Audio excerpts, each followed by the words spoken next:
Hey guys, तो एक new vacancy out हुई जो कि निकल के डीजीक्यूए टेक्नीशियन की वैकेंसी जो सेमी स्किल रिक्वायरमेंट निकाली गई है। ओके, संगठन की बात करें तो आपके directorate general of quality ensure यानी डीजीक्यूए की तरफ से vacancy out, department of defence production का रहने वाला है।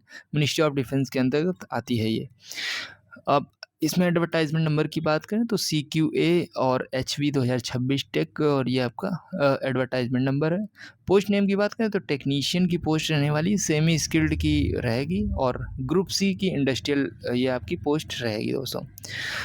टोटल नंबर ऑफ वैकेंसीज़ की बात करें तो 15 पोस्ट यानी 15 पोस्ट पे वैकेंसी आउट हुई है। ट्रेड के अनुसार पोस्ट जान लेते हैं, जैसे कि ऑटो जो फिटर ऑटो होते हैं उनकी 11 पोस्ट निकाली गई, इलेक्ट्रीशियन मेट वालों की 3 पोस्ट निकाली गई और लेबर की आपकी 1 पोस्ट निकाली गई है। ITI किसी भी ट्रेड से कर रखी हो इसमें। ओके, इसके बाद आपकी जो जॉब टाइप है वो समझ लेते हैं। तो इसमें परमानेंट सेंट्रल गवर्नमेंट जॉब रहने वाली, कोई भी आपकी कॉन्ट्रेक्चुअल जॉब नहीं है। आवेदन का जो माध्यम है वो है ऑफलाइन, यानी स्पीड पोस्ट के माध्यम से आप इसमें अप्लाई कर पाएंगे। ऑनलाइन एप्लीकेशन सबमिट नहीं कर सकते। आवेदन जो शुरू है वो 18 जुलाई 2026 से शुरू है, यानी फॉर्म इसके स्टार्ट हो रहे हैं।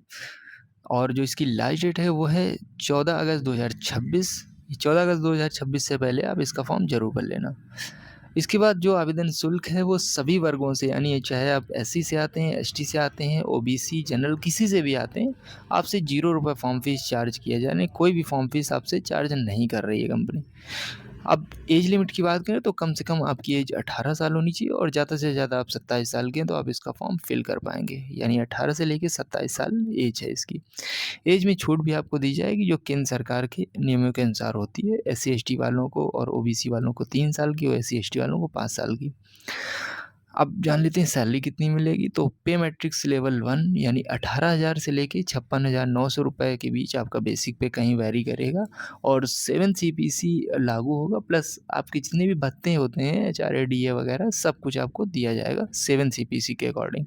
ओके, शैक्षणिक योग्यता की बात करें यानी क्वालिफिकेशन आपके पास क्या क्या होने चाहिए। तो आपने ITI पास कर रखी हो, जैसे कि फिटर ऑटो से, इलेक्ट्रीशियन मेट से यानी इलेक्ट्रीशियन से, और लेबर से किसी भी ट्रेड से आपने ITI पास कर रखी हो तो आप इसमें अप्लाई कर पाएंगे।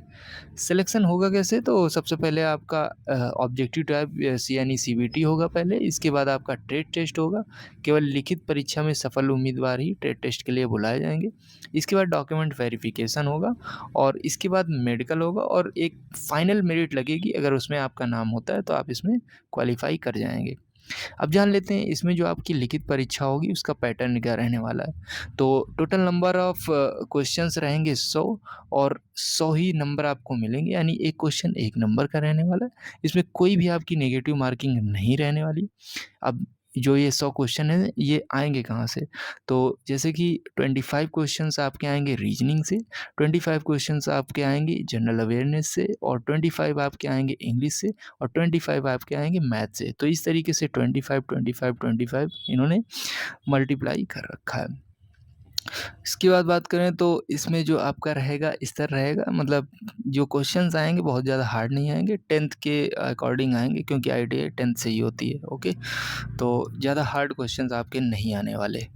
इसके बाद जो ट्रेड टेस्ट रहेगा उसका समझ लेते हैं। जैसे आप CBT क्वालिफ़ाई कर लेते हैं तो आपको ट्रेड टेस्ट के लिए बुलाया जाएगा। ट्रेड टेस्ट जो रहेगा वो 100 नंबर का रहेगा, जिसमें कम से कम आपको 40 नंबर लाने ज़रूरी हैं। अगर 40 से नीचे आते हैं नंबर तो आपको ऐसे ही बाहर कर देंगे। अब बात कर लेते हैं इसमें आपके पास इम्पोर्टेंट डॉक्यूमेंट्स क्या-क्या होने चाहिए। तो आवेदन पत्र यानी एक जो फॉर्म है वो आपको वीडियो के डिस्क्रिप्शन बॉक्स में आपको देखने को मिल जाएगा, वो देख लेना। ये आपके पास होने चाहिए, और आपके पास 10th की जो प्रमाण पत्र होता है यानी कक्षा 10 की मार्कशीट। इसके बाद ITI की जो सर्टिफिकेट और मार्कशीट होती है वो होनी चाहिए। फ़ोटोज़ होनी चाहिए आपके पास, सिग्नेचर्स होनी चाहिए, आधार कार्ड या पहचान पत्र होनी चाहिए। अगर आप रिलैक्सेशन ले रहे हैं तो आपके पास जाति प्रमाण पत्र या EWS प्रमाण पत्र, यानी जो भी PWD प्रमाण पत्र होता है ये सब होने चाहिए, अगर आप किसी भी कैटेगरी से रिलैक्सेशन ले रहे हैं तो। NOC, अगर आप कहीं सरकारी कर्मचारी हैं तो आपको वहाँ से एक NOC आपको लेके आना है। ओके, ये आपके पास होना चाहिए। और 2 सब पता मतलब वो खुद का पता लिखा हुआ 2 आपके पास लिफ़ाफ़े होने चाहिए जिसमें आपने अपना एड्रेस डाल रखा हो, ओके। निर्धारित डाक टिकट सहित आपको टिकट भी लगवानी है डाकघर जाके, ओके। तो ये चीज़ें आपके पास होनी चाहिए। अब कुछ चीज़ें जान लेते हैं जैसे कि केवल एक आवेदन स्वीकार होगा, यानी आप मल्टीपल आवेदन जैसे कर देते हैं तो आपका एक ही होगा, बाकी सब निरस्त कर दिया जाएगा। आवेदन स्पीड पोस्ट से ही भेजना है, यानी नॉर्मल पोस्ट आपको नहीं करनी, स्पीड पोस्ट ही ये मान रखेंगे। चयनित अभ्यर्थियों को प्रारंभिक 2 वर्ष की प्रोबेबिलिटी में प्रोबेशन पीरियड में होगा, मतलब जो सेलेक्ट होंगे उनको 2 साल के लिए ये प्रोबेशन पीरियड में रखेंगे, ओके।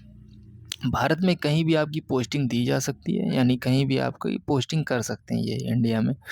लिखित परीक्षा है टेट टेस्ट के लिए, टीए, डीए आपको नहीं मिलेगा, ना ही आप दावा कर सकते हैं कि मुझे टीए या डीए चाहिए कि मैं एग्ज़ाम देने आऊँ, ओके। तो ये चीज़ें रहने वाली हैं, अगर इसमें कोई भी डाउट है तो आप कमेंट कीजिए, मैं उसको सॉल्व आउट करूँगा। बाकी ऐसी वैकेंसीज़ इस चैनल पे आती रहती हैं, तो चैनल को सब्सक्राइब करना बिल्कुल ना भूलें। मिलते हैं नेक्स्ट वीडियो में, तब तक के लिए बाय-बाय दोस्तों।